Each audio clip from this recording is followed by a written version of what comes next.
Now, one question that I get a lot is, what is the best way to break up a fight? Now, before we get into this, I want to give you one little caveat, and that is that no amount of internet information is ever going to make you into some miraculous superhero interventionist. You need to train, and you need to train a lot. This needs to be something you practice regularly. That being said, I'm going to give you a few key concepts that I learned over the years working the door and working security that can help keep you safe.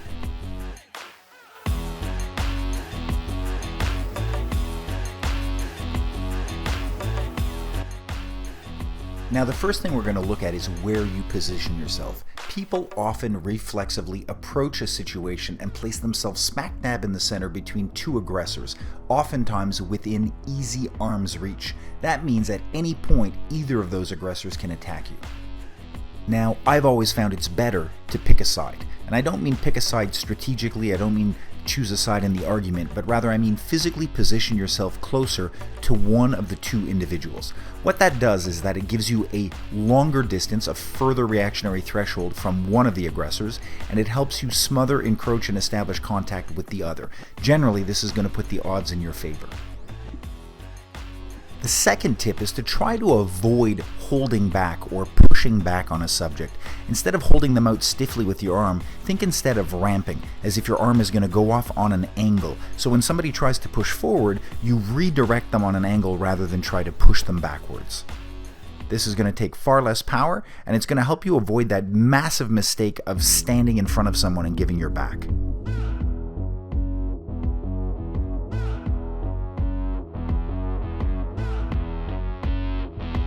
Now, if you must make contact with a subject, oftentimes there's a reflex to either grab them by the face and twist their head around in a cross-face lock, which can be dangerous to the spine, or else to latch onto the trachea, which can be dangerous to the throat. Instead, I'm going to prescribe a diagonal body lock, a harness that goes over the head and under the armpit. The key is to keep your head pressed tight to avoid getting hit by elbows or getting clawed in the face, and to push your hips into theirs to knock their center of mass outside of their base. The key to the harness is that it allows you to protect the subject's head and in effect to sit them down, rather than to use a sacrifice throw that might endanger them by smashing their head into furniture like chairs and tables in the environment, or similarly using double leg takedowns like you might in MMA, or judo throws or sweeps. All of those are far too dangerous, and in the heat of the moment it's very, very natural to latch on and just drag somebody down, but you need to consider the consequence. A harness fundamentally is about breaking up the fight without injuring the subject. It allows you to not only prevent impact with the head on the ground, but it allows you to further cradle and shield the head. Now, when performing the harness, you got to be careful about doing it too close. If you simply lock up one person and stay within the range of the other attacker, they're going to be able to hit them. So you need to always backpedal and turn to create distance. Usually I'll turn on a 90-degree angle to go slightly on my side like a hinge. That allows me to see the subject, but it also allows me to sort of break that range compression, that face-to-face contact. Again, always looking for that diagonal body lock, never putting direct pressure on the neck. The key to the harness is to remain absolutely tight. This will prevent and minimize their ability to buck you and throw you from one side to the other. Keep your head pressed in and pull those wrists into your own chest. If need be, you can even turn them onto their stomach. Generally, we'll try to get them onto one side of their stomach, and then I'll migrate my bottom harness hand into what we term a short hook, grabbing that person's shoulder.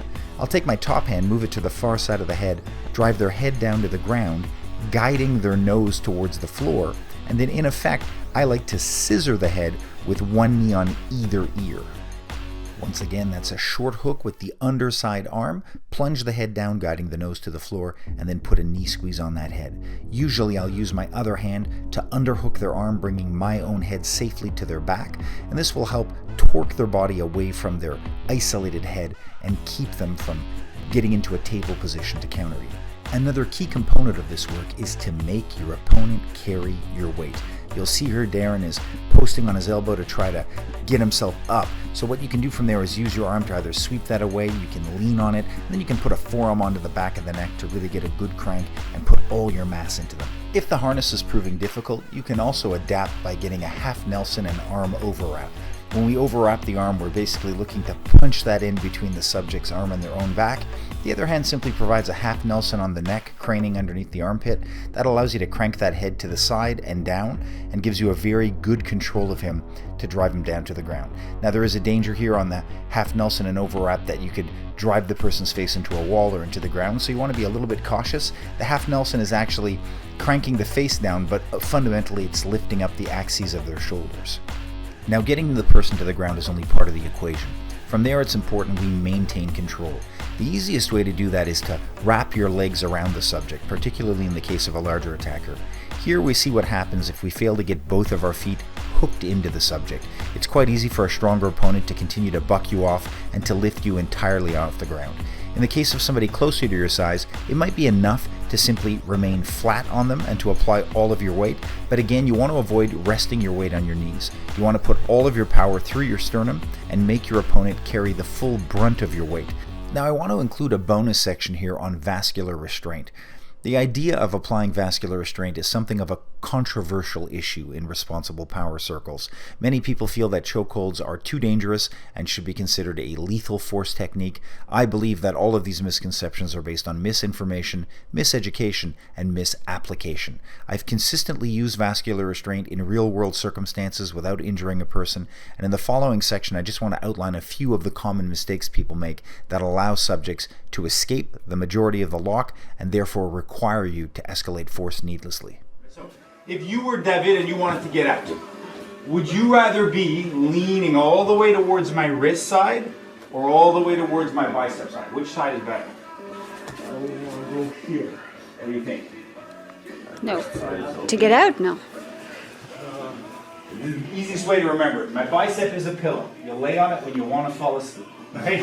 Parce que l'ouverture, c'est mon poignet. So think about this. What's easier for me? If he goes to my wrist, is it easier for me to pull up on my open side or to hang down? Yeah, parce que j'ai une gravité, right? I have gravity. Even if I do this and he looks that way and runs that way, he starts to choke himself on that artery. There's perfect compression. So when I'm here, anything I do to hang, it's much easier for me to hang here.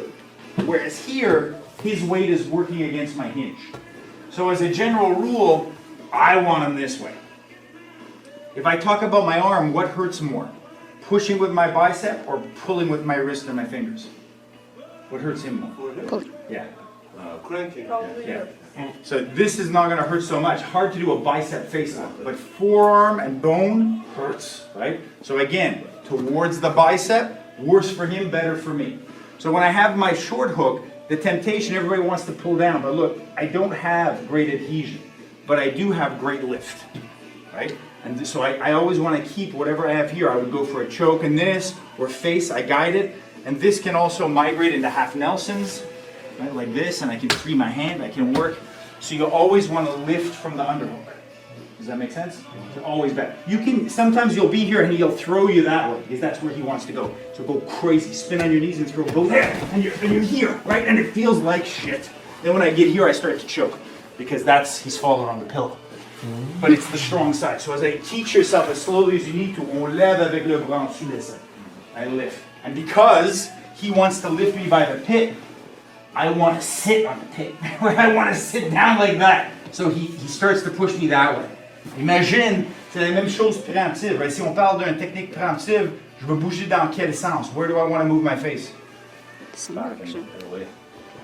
I move with, right? If it was a punch, that's my escape. I go here. I never want to see this. Right? You just collided with traffic. So for me, I always want to go to the wrist. For him, he always wants me going towards the bicep.